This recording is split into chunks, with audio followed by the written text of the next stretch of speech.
Welcome to What's Your Story? I'm Charley Timmins, your host, and every week I bring you guests who are authentic and genuine, with insights and practical information that you can put to work in your business or your personal life right away. And today is no different. Today my guest is Andreas Graesser, founder and CEO of Innovad LLC, an IT services and consulting firm, and author of this book called Run IT, Dominating Information Technology. What a wonderful idea, to dominate information technology.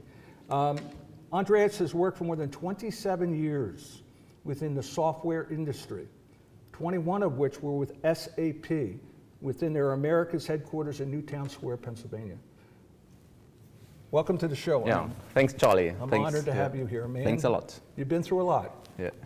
So, I'm going to throw you a curveball right off the bat. All right.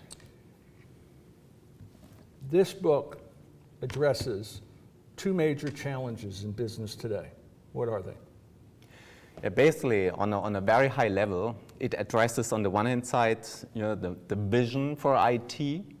So first, how to set up everything, and then the roadmap to a solution at the end. Okay. So the questions we're going to deal with today will flesh that out. All right. All right. So why don't we talk about what moved you to enter this executive role at SAP? I mean, after 21 years, I thought there is a time to also to make a break, so to speak. At that time, I founded Innovad. That's my own firm. I experimented many months, doing consulting, doing other engagements. I was not 100% clear, where to go exactly. So then at one point I thought about, okay, I experienced so much, situations in my business life. Why not writing a book? So, and this is what I started in 2017, paused for many months, and re-engaged with the writing in September 2018 and finished it by the end of last year. So that was really quite a journey. One of the things I like about the book is you span everything from architecting and implementing, and it's a process, all the way through to running it once it's up and running. So It's pretty all-encompassing. So why did you do this? What motivated you to do this? That's a very good question. On the one hand side, I wanted to leave best practices. Since very often during my career, I got called into a situation they were already difficult and broken, with software implementations, and I was tasked to fix those kind of situations. So I wanted to leave, let's say, best practice, how to prevent those kind of situations. I want to leave basically my wisdom to the consultants, to the program managers, and also particular to the business leaders. So this was more or less the main motivation to write this book. You were boots on the ground. You made these things happen, right? Yes. So the audience should stay tuned to the end, because Andreas is going to make an offer about the book that you should find very interesting. So who's the target audience for this book? I think in my mind, the business leaders, they are the main... The C-level people. On the C-level, so the decision makers, even the CEOs of companies. Really? They need better to understand how software implementation works. Usually, how does it, often it works the way, okay, the company sees the need to get new software into play, and business leaders are basically tasked to run the show. In fact, they have no idea what show this is.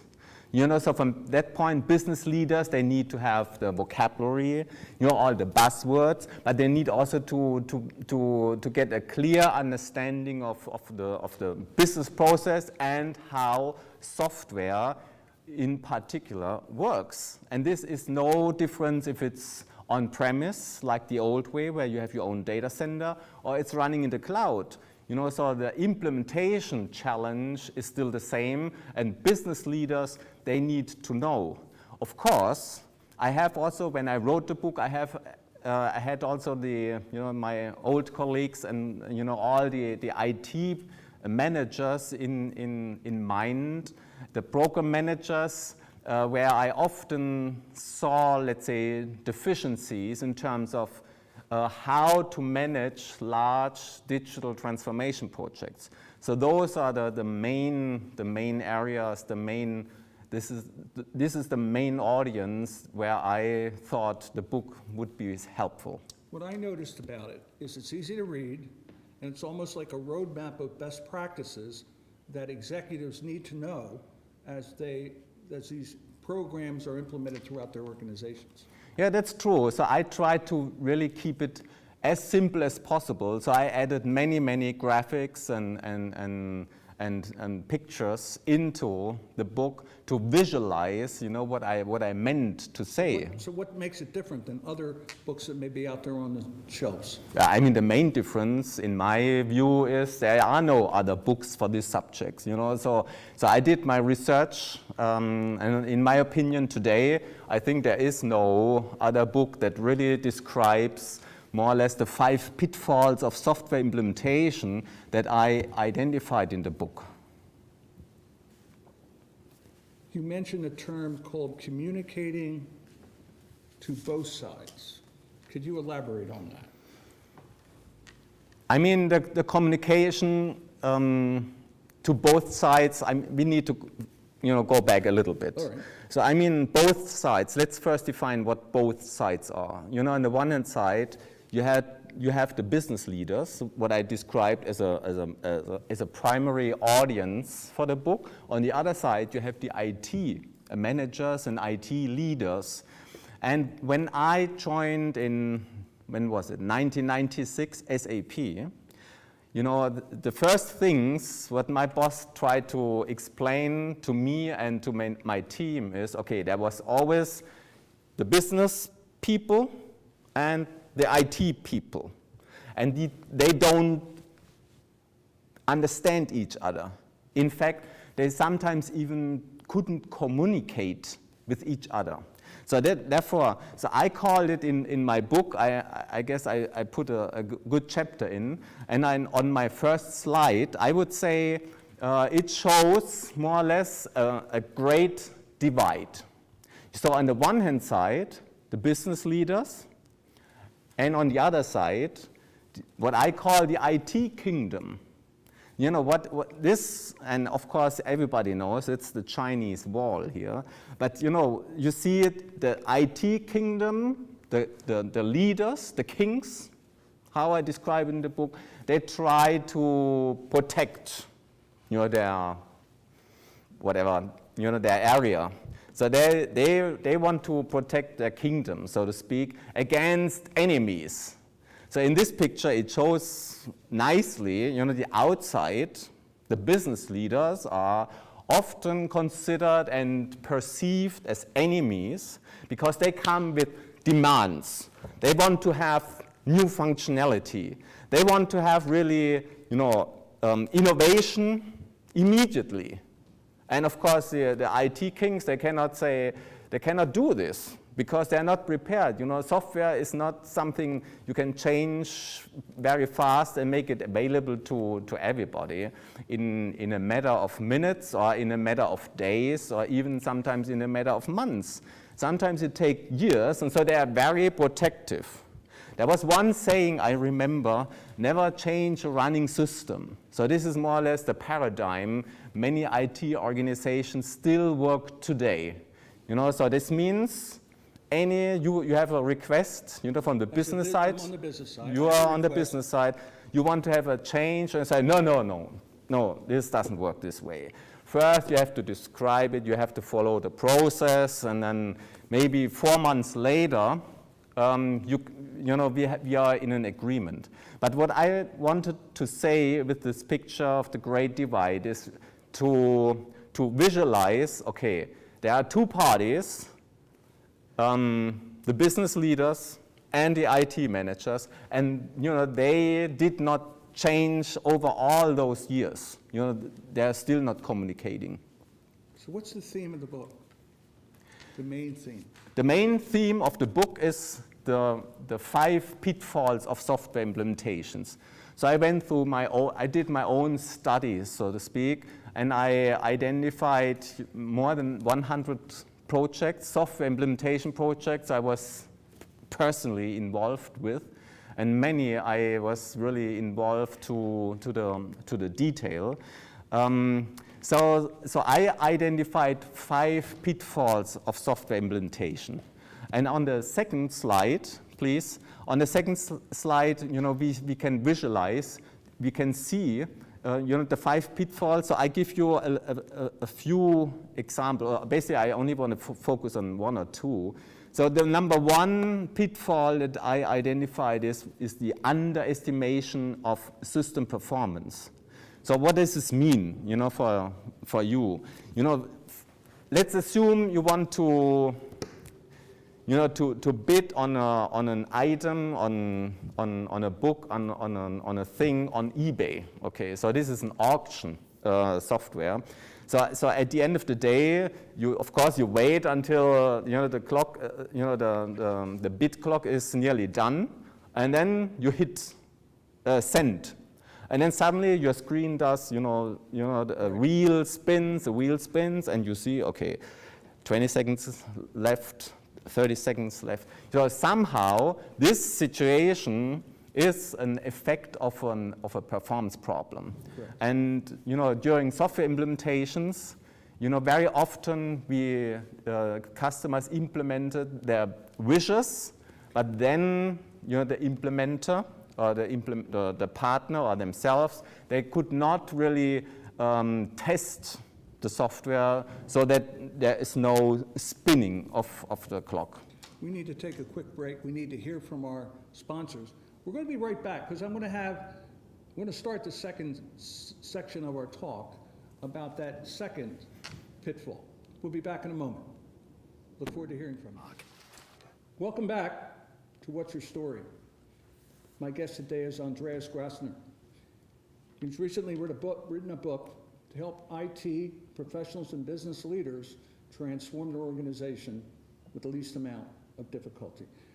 Before break, you were talking about the pitfalls. There are 5 of them. You were focusing on one. Let's focus on the second one, if you don't mind. Sure.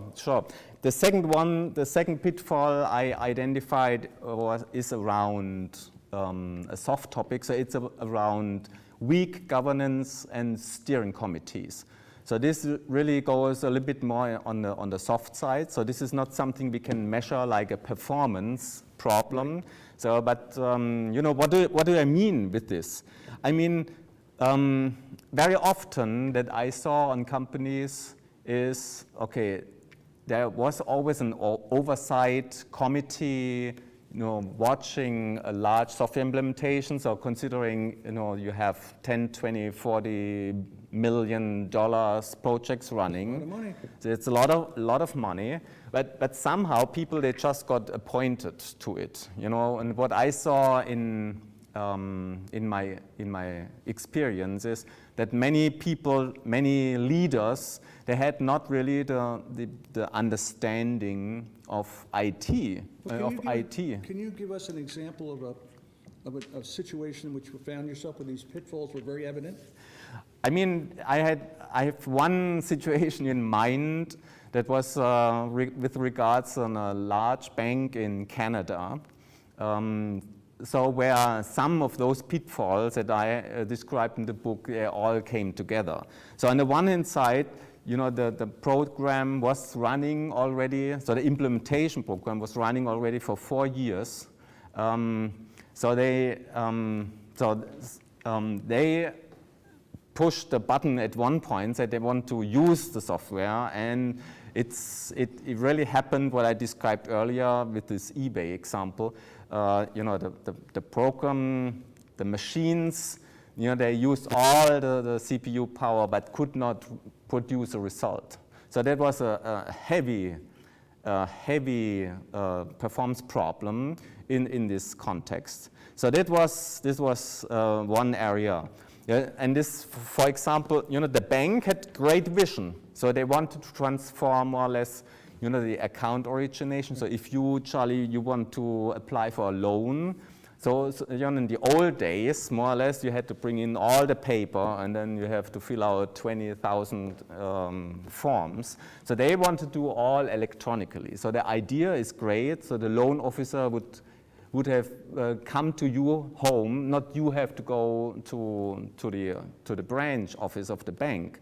But at the end of the day, if the software spins and if the performance spins and spins, it doesn't help. So that was. I'm going to log off and go to another bank. Exactly, you would go, and this is what many people do in these days. So that was one. So the underestimation of performance heavily dominant in this area. The second area is the governance committee. So they watched over 4 years more or less every week the status progress of the program, and in fact it did not progress at all. So from that point nobody on this steering committee was willing or powerful or knowledgeable enough to pull the plug and say, okay, we stop this thing. And the other pitfalls that I describe in the book came also to play in this situation where the business, they saw the software, then they demanded a change. So the programmers, they changed it. So that was an endless cycle, a vicious cycle basically of development, because there was no freeze and no end state in place. So in the book, you spend time talking about digital strategies. Can you take a few moments and elaborate on that? I mean, the digital strategies I added to the book because I thought so the readers, they would also better understand what is really a digital strategy, since it's a buzzword. So what does it mean? Right, yeah. I make you an example, and I show you on the next slide. I worked with Apple for many years. So what they always were great in is their supply chain. So former years, in the early stage of Steve Jobs, he was, there was of course Steve as the visionary, but Tim was the supply chain genius, yeah. So to speak. So how would it work? So on the slide I show an iPhone. Did you ever pre-order an iPhone? No, I haven't, but my wife has. yeah, very good. So so in the Apple situation, from the pre-order of the iPhone, it goes into their back-end system. But it sends then more or less the manufacturing order over to China, where all the iPhones are manufactured. All the QA, all the quality assignments are logged in the system, and Apple at any time had full visibility of the item. So you ordered it. It will be manufactured in China, and it will not be sent then after manufacturing back to Cupertino. It will be sent directly to you.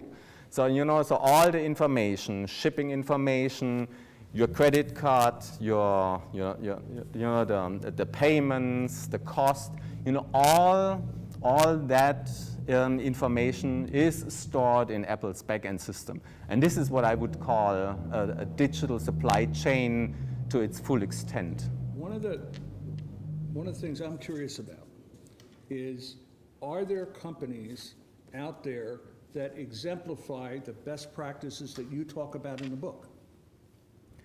I mean, there are companies, And I have to say, and I'm sure there are many companies, so this is a very good question. The only problem I have is at this moment is, you know, I was always called into bad situations. Oh, all right. So I only saw the bad side of implementation. So there are many implementations. They are running well, and they are, doing great, I would say. So when I read the book, the thing that came across to me is you're like an early warning system to a company to say, hey, you need to be proactive, you need to get out ahead of this to minimize problems. Am I right with that? That's correct. So I added not only the 5 pitfalls, I added a KPI framework, how to detect, you know, the different, let's say, status of the implementation. So to prevent and to circumvent, you know, the problems. That saves money. This saves, yeah, but you know, that's bottom line. It saves money. Right. But I can tell you, based on my experience, it also saves, you know, all involved people much headache and, you know, much stress. Well, Since, you know, in the situations I got called into those kind of, you know, off-track implementations, let's not walk in the park. So these projects start with a big idea, they have to end up with an operational reality, and you're expert at making those things happen. And that's what's in the book, the how-to of that. Exactly. So if you would follow, or if an implementation leader, and if a business leader would follow the advices in the book, I'm sure they will stay on time and on budget, and as such, they would save millions of dollars. Since usually if something goes off, you know, this money, what you need in addition, you know, is never budgeted. That's correct. So it always causes huge problems. You're excited. Yes. So, but the show needs to end. Oh. We're at the end. But at the end of my show, I invite you to speak to the audience and share more information or any offers you may have for them. Yeah. So I'm looking from anybody who reads the book, and the book is available in hardcover, all ebook versions, different readers. You know, I would be interested in feedback from the experts. You know, is it right what I write in the book or what I wrote in the book and identified based on my own experience? And from the non-experts in terms of, okay, what learnings can you pull out? So on my slide 4, I have a 20% discount on Springer.com, where you can use to order the book online at the Springer site. Of course, you get it at Amazon and all the others as well. So this is something that I would like to get from you back, so feedback, and also maybe some speaking opportunities. So if you're interested, your company or your IT department or your business department who is involved with software implementations should be interested or should learn about how to prevent it, give me a call. You reach me on email, you reach me on phone, so I just put it on my slide. So people have pens out right now, so would you share with them your email address as well as your phone number? Yeah, so the email address is ag@innovat.io. So this is my email address, and phone is 610-457-1964. Could you do the phone again? The phone again, 610-457-1964. Okay. And I've known this man for a while, and what he's done with this particular book is going to work miracles for companies trying to make a big project, a big idea, a functional reality inside their company. So I want to thank you for coming on the show. Thanks, Charlie. I want to congratulate you on your book. Thank you. And I want to tell the audience that we'll be back here next week with another guest who's authentic and genuine, who's going to offer you some insights and practical information that you could put to use right away in your day. So until then, be well. Thank you. Thank you.